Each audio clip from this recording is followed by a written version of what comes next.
სინამდვილეში გოეთია არის ფუნქციების და ფორმების კატალოგი და არა რეალობის თლიანი სურათი, როცა ჩვენ საუბრობთ გოეთიის რეალობაზე. ამიტომ დავსვათ შეკითხვა, რაზე არ გვესაუბრება გოეთია? ვიცით რაზე გვესაუბრება? უამრავი ნაშრომი დაწერილია, უამრავი პრაქტიკოსი არსებობს, უამრავი მეთოდები არსებობს, რომელიც განსხვავდება ცალკეული ინდივიდუალური პრაქტიკისგან. მისი მეთოდებისგან, მისი მსოფლმხედველობისგან, მით უმეტეს ახლა უკვე გამოყენებითი და ეგრეთ წოდებული ეკლექტიკური მაგია, ქაოსის მაგია, რომელსაც ბევრი არასწორად ახიქვავს და ახიქვავს თავისებურად. მაგალითად ისე რომ მე რასაც მინდა იმ მეთოდებს გამოვიყენებ და ამიტომ მე ვარ რაღაცა ქაოსის მაგიის მიმდევარი ან ეკლექტიკური, რასაც ბევრი ტრადიციის ვითომ შეთავსება ქვია. რაც არის შეცდომა რადგან იმისათვის რომ ეკლექტიკური მაგი იყოს ადამიანი, მას უნდა ჰქონდეს ძირფესვიანად შესწავლილი არა თუ რაღაც მეთოდები ვთქვათ, რომელი ეთერზეთების შეაზავოს და ეს რომელი მეთოდით რომელ ტრადიციაში რატომ გამოიყენება, არამედ თითოეული იმ ტრადიციის, საიდანაც ესხულობს თავის ამა თუ იმ რაღაც რეცეპტებს, ხო ვთქვათ, ამ ტრადიციების ძირფესვიანად აღქმის შემეცნების არაერთი წელი. მათში მუშაობა ცალკეული ტრადიციების თვალსაზრისით, ანუ უნდა მუშაობდეთ ვთქვათ, ჰუდუს ტრადიციაში, რომ თქვენ მიხვდეთ სინამდვილეში მის არსს, მის კულტურას, ხო? და ასე შემდეგ, თუნდაც გოეთიაში, რომელზეც ჩვენ დღეს გვაქვს საუბარი, მაგრამ ეს საუბარი ჩვენ წაგვიყვანს ძალიან შორს, რასაც მე დღეს არ მოვერიდები. მაშასე ჩვენ ვიცით რაზე საუბრობს გოეთია, მაგრამ დავსვათ შეკითხვა, თუ რაზე არ საუბრობს ის ბოლოს და ბოლოს. პირველი, მოდით პუნქტებად ჩამოვაყალიბოთ. გოეთია არ გვიყვება მასში აღწერილი ძალების რეალურ წარმომავლობაზე. თუ სინამდვილეში ვინ არიან ისინი. არ არის იქ მოცემული კოსმოგონია. არ არის მოცემული სინამდვილეში მითი მათ შექმნაზე. მათი ცნობიერების პირველ საწყისზე გოეთია არ გვეუბნება ფაქტიურად არაფერს. ის აღწერს უკვე არსებულ ოპერატორებს, ეგრეთ წოდებულს უწოდოთ ოპერატორები, ხო? მაგრამ ის არ აღწერს მათ წარმომავლობას.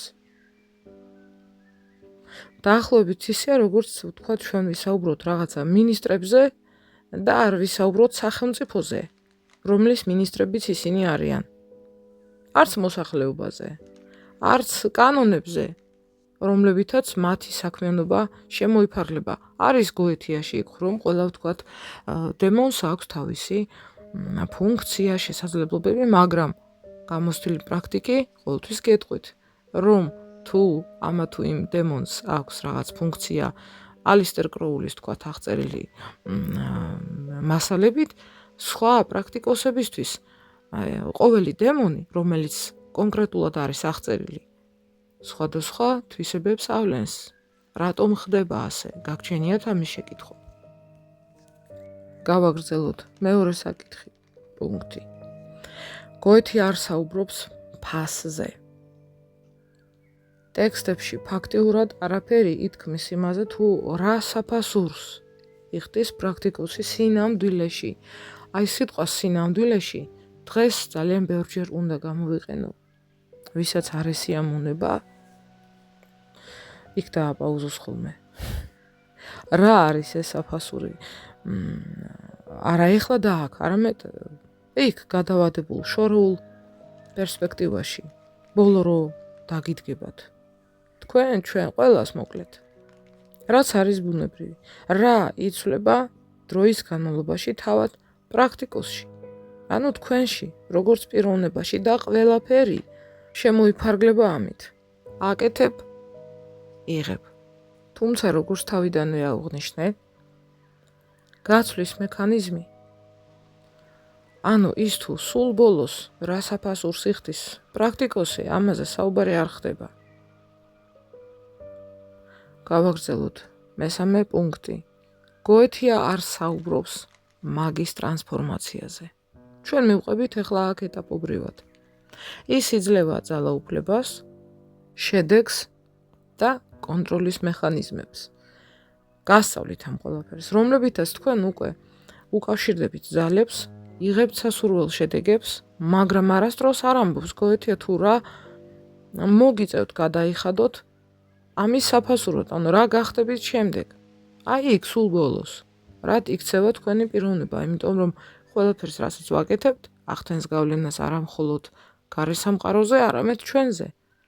თუნდაც იმის სახით, რომ ჩვენ ამ ყველაფერს ვაკეთებთ. ჩვენი შთაბეჭდილებები მოქმედება ფიზიკურ დონეზე, სხეულზე და ასე შემდეგ. თქვენ შეგიძლიათ უკვე თქვენი ახსნა მოუნახოთ, დაუკვირდით რა ხდება და რა იცვლება თქვენში ფიზიკურად და სულიერად, ფსიქიკურად, სოციალურ ცხოვრებაში, თქვენ სოფხედულობაში, როდესაც თქვენ ატარებთ ამა თუ იმ რიტუალს, თუნდაც კლიენტისთვის. ამ ყველაფერს რომ აკუმულირების სახე მიეცემა და ეძლევა, ეს კი ბოლოს ერთი დიდი თოვლის დაგორებული გუნდის სახით წამოგეწევათ. ეს არ არის მუქარა, ეს არის ფაქტი. ამაზე თუ ფიქრობთ ხოლმე, არის საინტერესო და დასაფიქრებელი. სხვათა შორის აქ პარალელები უნდა გავავლოთ სხვა რელიგიებთან. ისინიც ბოლოს მოგინელებენ და ეს თქვენ იცით. ყველა მორწმუნე იცის, რომ მათი ბოლო განისაზღვრება რელიგიური აი იმ დოგმებით, რომლებითაც მათი ცხოვრეს, ხო, ან დაარღვიეს. მოკლედ, რაშიც მდგომარეობდა მათი ფსიქოემოციური, სოციალური, რაზეც აწყობილი იყო მათი ცხოვრება, ხო, რის გარშემოც რელიგია, რითიც ისინი აღიქვავდნენ სამყაროს და თავიანთ დასასრულს. და არ თქვას არავინ, რომ ამაზე არ ფიქრობს. მაგრამ მიუხედავად იმისა, რომ ყველამ იცის, რომ რომელი რელიგიის მიმდევარიც არის, აღსასრულიც ის ექნება, ანუ ეს რელიგია მოინელებს, მაგრამ რის იმედით ცხოვრობს? იმ იმედით, რომ ეს ეგრეთ წოდებული სული სადღაც იქ, ნათელში და ეგრეთ წოდებულ თქვათ ზეციურ საქართველოში იქნება, დავარქვათ. მოვარგოთ ეს ყველაფერი ჩვენს რეალობას. ხო? მაგრამ ეს ყველაფერი დასრულდება იქვე, სადაც დასრულდება ამაში დარწმუნებული თუ იმედის მქონე ადამიანის ფიზიკური არსებობა. ამ ფიზიკურ სამყაროში, რომელიც განპირობებული იქნება ამ ფიზიკური რეალობით, დაუსაბუთებელი რწმენის გამო. რაც არის მხოლოდ ის, რაც თქვენ თავს მოგახვიათ თქვენმა ფიზიკურმა სინამდვილემ. თუ არ გჯერავთ, მაშინ წარმოიდგინეთ, რა გასხივოსნებული ქრისტიანი ან მუსლიმი იქნებოდით, რომ დაბადებულიყავით მაგალითად ინდოეთში, ან ავღანეთში, ან აფრიკაში. თქვენი რწმენა, მსოფლმხედველობა და ასე შემდეგ, მოკლედ, მოექცეოდა იქ არსებულ სინამდვილეზე, იმ არეალზე. მთელი მისი ფიზიკური ფაქტორებიდან გამომდინარე. სხვა საქმეა თუ იტყვით, რომ თქვათ, თქვენ გაგიმართლათ, რომ დაიბადეთ აქ და ამ პირობებში. მაგრამ ხომ არ იქნებოდა ეს მაშინ რაღაც ამპარტავნება, ან როგორც არაფერი ფსიქოპათოლოგია. ესეც მცირე გადახვევა, მაგრამ ეს არის აუცილებელი იმისთვის, რომ ჩვენ მივიდეთ იქამდე, სადაც უნდა მივიდეთ დღეს ამ საუბრით. ანუ მე მივდივარ ახლა ნელ-ნელა სხვა მიმართულებით. ხო, ახლა ჩვენ შევჩერდით იმაზე, რომ გოეთია არ საუბრობს, რაც აი ბევრისთვის უნდა ყოფილიყო გაფრთხილება. არ საუბრობს იმაზე, თუ რად იქცევა მაგი, თუ რა თქმა უნდა ეს არის მაგი, ამ ყველაფრის შედეგად. იქ არ არის საუბარი მის პიროვნებაზე, მის პიროვნულ დეგრადაციაზე ან ამაღლებაზე, თავად პიროვნების სტრუქტურის ცვლილებაზე, ეთიკაზე, თუნდაც ძილის, ფიზიკური სხეულის მდგომარეობაზე, ხო? თავად მის სოფხედელობის ცვლილებაზე, მის შინაგანზე, რომელზეც მოქმედებს გარეგანი ფიზიკური ფაქტორები. და ზუსტად ეს არის საკვანძო მომენტი. მეოთხე პუნქტი, გოეთია არც მორალს არ გვიკითხავს და ეს არის კიდევ მნიშვნელოვანი. ის არის არაკეთილი ან ბოროტი, არც თითქოს თქვათ ანტიქრისტიანული ერთი შეხედვით, ხო? მოდით დავფიქრდეთ, რომ მიქაურის შელოცვები, თუ კი წაგიკითხიათ გოეთია, განსაკუთრებით ორიგინალში, სრული წყევლა კრულვით, მუქარით და განდიდებით არის სავსე მამის, ძის და წმინდა სულის, დაახლოებით რო ვთქვათ. როცა პრიმიტიული ადამიანური ხანმოკლე და ასევე მხოლოდ ფიზიკურ რეალობაზე მორგებული სიკეთეების მისაღებად, ეს ეგრეთ წოდებული ვითომ მართლმორწმუნე მიმართავს ქრისტიანობისთვის საძულველ და აკრძალულ ძალებს. ხო? აქედან პრაქტიკოსების უმრავლესობა, რომელიც ვერ აღიქვავს არა მარტო საკუთარ მდგომარეობის სიმძიმეს, რადგან მას არ აქვს განვლილი არც პროცესი ქრისტიანობასთან, თქვათ, განშორების, არც თავის თავში არ არის გარკვეული, რატომ თვლის, ან საერთოდ თვლის თუ არა თავს ქრისტიანად, ან თქვათ სხვა რელიგიურ წარმომადგენლად. თუ ასეა, მაშინ რატომ მიმართავს დემონურ ძალებს, ხო? თუ არ თვლის და არ მიაჩნია, რომ ღმერთი ეხმარება ამა თუ იმ საკითხებში, როგორც მას წარმოუდგენია, რომ რატომღაც უნდა დაეხმაროს და მაშინ იქნება კარგი ღმერთი და თუ არ დაეხმარა, მაშინ შეიძლება მის მოწინააღმდეგეებს, სხვათა შორის აქ დიდი განსხვავებაა იუდაიზმსა და ქრისტიანობას შორის, თუ რა არიან ეგრეთ წოდებული დემონური ძალები იუდაიზმში და ქრისტიანობაში. ამაზე შემდეგ ვისაუბროთ. ხო და რომ გავაგრძელოთ, იმ სიკეთების მისაღებად რომ მიმართავს ეგრეთ წოდებულ ბოროტ ძალებს, ხო? რომლებთანაც ქრისტიანობა კრძალავს უმნიშვნელო შეხებასაც კი. ამ დროს რას აკეთებს პრაქტიკი? თავს იმშვიდებს, რომ იმ წყევლა კრულვის და ეგზორციზმის შელოცვებით და ვითომ უფლის განდიდებით, რითაც რა თქმა უნდა, ვითომ უსაფრთხოებას და თავის გამართლების ილუზიას იძლევა. საქმეს გააკეთებს, რა საქმეს გააკეთებს ფიზიკურ დონეზე, ასე რომ გოეთია მისი მიდგომით პრაქტიკულ ნაწილში ჩვენ გვთავაზობს უამრავ ბერკეტებს, მაგრამ ის არ გვეუბნება ჩვენ რა ხდება უკანა პლანზე. ანუ ჩვენ შეგვიძლია აქ გადავიდეთ ისეთ საკითხზე, რომელზეც საკმაო დაფიქრება მართებს დამწყებს. გოეთია არ გვიჩვენებს მასში არც ცოდვას, არც თქვათ გამოსასხიდს, რაც თავარია არავითარ პასუხისგებლობას, იმაზე, რაც საფასური სახით მიიღება ბოლოს და შემიძლია აქ გადავიდე მეხუთე პუნქტზე. გოეთია არაფერს ამბობს შინაგან დემონზე. ის მუდამ გარეგანია, დაუკვირდით, მუდამ გარეგანია. შეიძლება მისი გამოწვევა, განხორციელება, გარკვეული მეთოდებით, რომელიც მოცემულია მასშივე. ის რომ ეს დემონები გარდა იმისა, რომ არიან რეალური, ანუ ნამდვილად არსებული ქმნილებები, გვინდა ეს ჩვენ თუ არ გვინდა, ისინი თავადაც წარმოადგენენ პრაქტიკოსის ცნობიერების ფორმებს. იცით როდის? როცა პრაქტიკოსი ატარებს რიტუალს. ისინი ამ ფორმით აქტიურდებიან მასშივე. ამიტომ გოეთია მუშაობს არა თუ ფსიქიკასთან, არამედ იყენებს ფსიქიკას. მეექვსე პუნქტი. გოეთია არ გვესაუბრება სიჩუმეზე. მასში არის მუდმივად ბეჭდები, იძულება, ეგრეთ წოდებული მართვა, შებოჭვა, ეგზორციზმი სხვადასხვა სახის.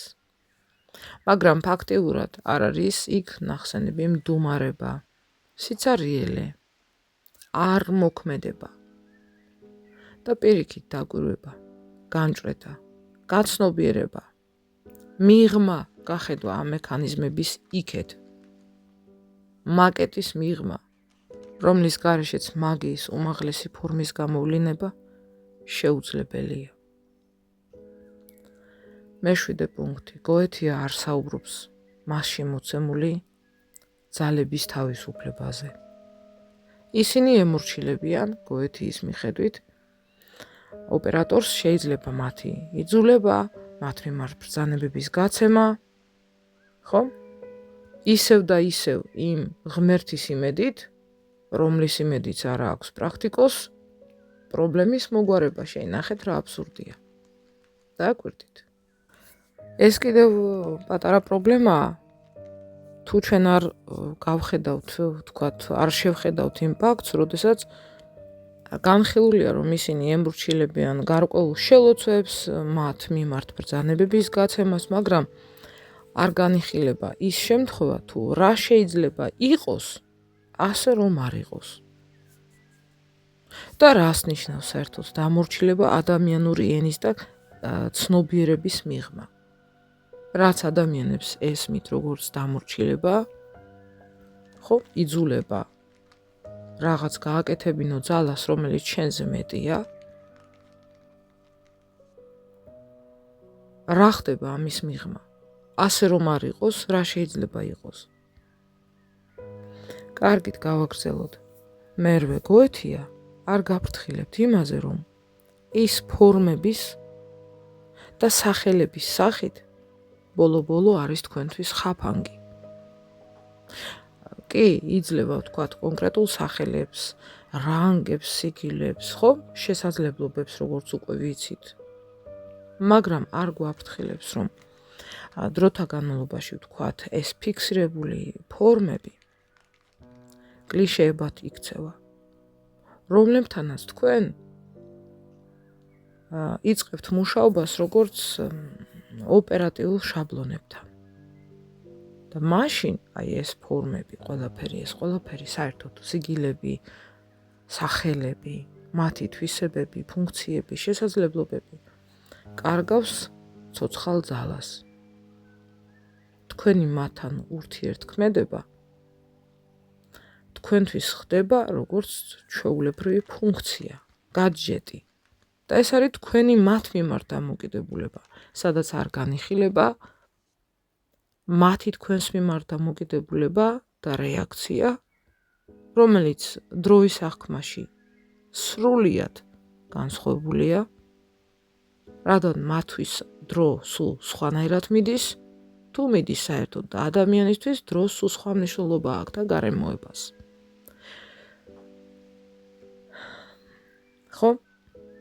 ანუ თქვენთვის ეს ხდება შაბლონად, ღილაკად. ამ ღილაკზე დაჭერით შეიძლება მიიღოთ გარკვეული შედეგები და ყველაფერი მთავრდება მხოლოდ აქ, ფიზიკურ რეალობაში. ხდება აქ, სადაც ვერ ხედავთ შედეგს. დასასრულს რომ დაგხვდებათ, აი იმ შედეგს გულისხმობთ. იქ იმ შედეგს თქვენ ეხლა ვერ განჭრიტავთ, რადგან აქვე არ აზროვნებთ. შედეგზე თქვენ მოკლე პერსპექტივაში ხედავთ. გააკეთე, მიიღე, როგორც თავიდანვე ვთქვით.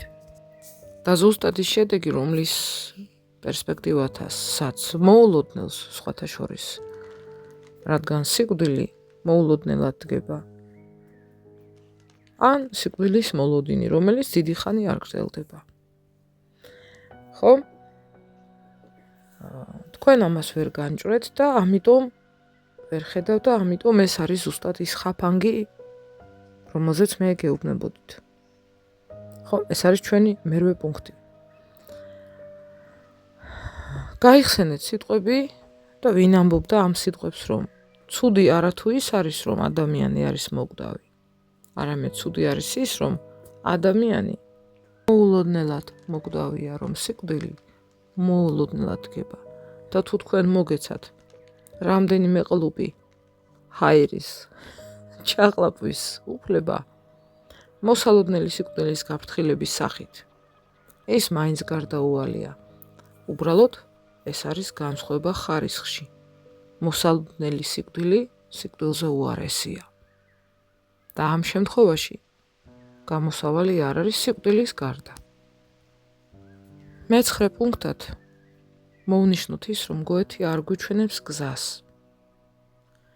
მასში არ არის არც ინიცირება, არც საფეხურები, არც შინაგანი ზრდა, არც ის თუ როდის, რატომ, ან რა მიზნით უნდა გაჩერდეთ უბრალოდ. ხო? იქ უამრავი ინფორმაცია, მეთოდები, მთელი სისტემა, ერთ-ერთ გამოცემაში ტაროს არკანების, ვთქვათ, ასოცირება, დაკავშირება არის მითითებულ თითოეულ დემონთან. მაგრამ ეს თუ თქვენ მხოლოდ ფიზიკურ რეალობასთან და ფიზიკურ რეალობაზე შედეგის მიღებით შემოიფარგლება, რა აზრი აქვს? მთავარი რაზეც გოეთი არ საუბრობს, რომ ის არის გარეგანი ფენა, გარეგანი ფორმა. და თქვენ ვერაზროს ვერ დაინახავთ იმას, რაც ხდება მას მიღმა, რადგან გართული იქნებით აქ ფიზიკურ რეალობაში მოკლევადიანი, ფიზიკურ რეალობაშივე დასრულებადი შედეგების მისაღებად და არა თქვენს გასავითარებლად. თქვენ შეგიძლიათ ისწავლოთ საქმე, შექმნათ მთელი ქალაქი, მაკეტი. წარმოიდგინეთ ქალაქის მაკეტი, რომლის შექმნაზეც თქვენ იმუშავებთ, თქვათ რაღაცებს შეისწავლით, როგორ მოამზადოთ გარკვეული ინსტრუმენტები, ხო? დრო, თქვათ მაგიური საათები, ანუ თქვენ ისწავლით კარგ ხელობას. და ამით რეალობაზე გარკვეულ ცვლილებებს მოახდენთ. ხო? მაგრამ აი ეს შექმნილი მაკეტი სინამდვილეში იქნება ცვლილებების ილუზია. ეს არ არის ნამდვილი ქალაქი. თავის ისტორიით, თავისი, ვთქვათ, ბედნიერი ან უბედური, ან თუნდაც იდუმალი ამბებით. სადაც ცხოვრობენ სხვადასხვა პიროვნებები, თავიანთი ხასიათებით, თავიანთი მისწრაფებებით. სადაც არის უამრავი ფანჯარა, მრავალფეროვანი განათებული სინათლეებით. იქ არასდროს არ იარსებებს ის თქვენი ფანჯარა, რომლის მიღმაც თქვენი ცხოვრებთ და სამყაროს გაერიდებით ხოლმე, მასთან ბრძოლით დაღლილი. ხომ? რომ თქვა ცოტა ხანი შეისვენოთ და შემდეგ ისევ გამნაგრძოთ ეს ბრძოლა სამყაროსთან. რაში მდგომარეობს ეს ბრძოლა? ისთვის იბრძვით? არსებობისათვის სამყაროში, სადაც ფანჯრებიც კი ილუზია და არც ის სიბნელე არსებობს, სადაც ღამით ყველა პოულობს თავის თავშესაფარს. კეთილმოწყობილ გეტოებში, აი დღეს რომ ძალიან მათემატიკური პროგრესიით შენდება. ეს ყველაფერი არის მაკეტი, ილუზია, რომელსაც თქვენ შეიძლება გადაიღებთ კიდეც, თქვათ მობილური აპარატზე, სპეციალურ ვიდეო რაღაც ტექნიკით, ხო? ვიდეო აპარატზე, მაგრამ ის ხედები, ვითომ არსებული გმირები, ვითომ არსებული მოვლენები, რომელიც თქვენ შეცვალეთ მაკეტის დონეზე. მიუხედავად იმისა, რომ შეიძლება თქვენს არსებობაზე მეტხანსაც კი გაგრძელდეს, მაკეტის გაქრობის შემდეგ სინამდვილეში დარჩება კადრებად. მერე ის კადრებიც გაქრება და ვინც ნახა ის კადრები, ისინიც გაქრებიან. ამიტომ მაგია, ეგრეთ წოდებული მაგია, რომელსაც მოაქვს მხოლოდ თავის რჩენის საშუალება, სხვისი პრობლემების მოგვარებით, ან საკუთარი პრობლემების მოგვარებით, რაღაც თუნდაც დიდი თანხების სანაცვლოდ, თქვათ, მოგვარეთ, ცნობილი კლიენტების რაღაც პრობლემები და ძალიან კარგათაც მსუყეულუფებით დაგაჯილდოვეს. ეს არის მაკეტი, რომელიც მხოლოდ მის შესახებ გადაღებული კადრებისთვის არსებობდა და არა თქვენი გათავისუფლებისთვის მთელი იმ გაუგებარი არეულობისგან, რომლის აბსურდის და ამაულებასაც ვერ გაექცევით. თუ არ მიხვდებით, რომ ჯადოქრობა და მაგია სულ სხვადასხვა ხარისხია და სულ სხვადასხვა გზა, რომ თქვენ უნდა გაიაზროთ, იყო ხელოსანი კარგია, მაგრამ იყო ხელოვანი უკეთესია. კარგი ხელოსნების შეღებილი, გალესილი, გარემონტებული კედლები ერთხეს რომ დაიბზარება, შენობა გაქრება მთლიანად. ის მაკეტი, ის შენობა გაქრება, ის მუშებიც გაქრებიან. კედლებიანად, ხელოვნება კი არის უკვდავი. და აქ თქვენ დგებით არჩევანის წინაშე. გინდათ გახდეთ კარგი ხელოსანი რიტუალში კი, რომელიც საკმაოდ ისე ალგორითმულად აზროვნებას აიძულებს და ასწავლის საკუთარ თავს, იმისთვის რომ კარგად ირჩინოს თავი და კარგადაც გამოსდეს და იმსახურებს კიდეც რომ კარგად იცხოვროს, იმიტომ რომ ეს ამაზე მუშაობს, ეს მისი ყოფის არჩევანია. და მეორე ვარიანტი, თუ გეყოფათ სასოწარკვეთილება, გაიაროთ ურთულესი სულიერი გზა, ხელოვანის გზა, რომელიც დაუპირისპირდება საკუთარ ფიზიკურ მეს, განპირობებულს მოცემული ფიზიკური რეალობით. შემდეგ მოიგებს ომს ამ რეალობის დასრულებამდე და მხოლოდ გამარჯვების მერე მიხვდება რაელის როგორც შედეგი. თემა მიდის საკმაოდ შორს. დღეისათვის თავს აღარ მოგაწყენთ. ძალიან მალე ჩვენ გვექნება საუბარი გაგრძელების სახით მეორე ნაწილში. ეხლა კი გემშვიდობებით და გისურვებთ წარმატებას ყველა კეთილ საქმეში.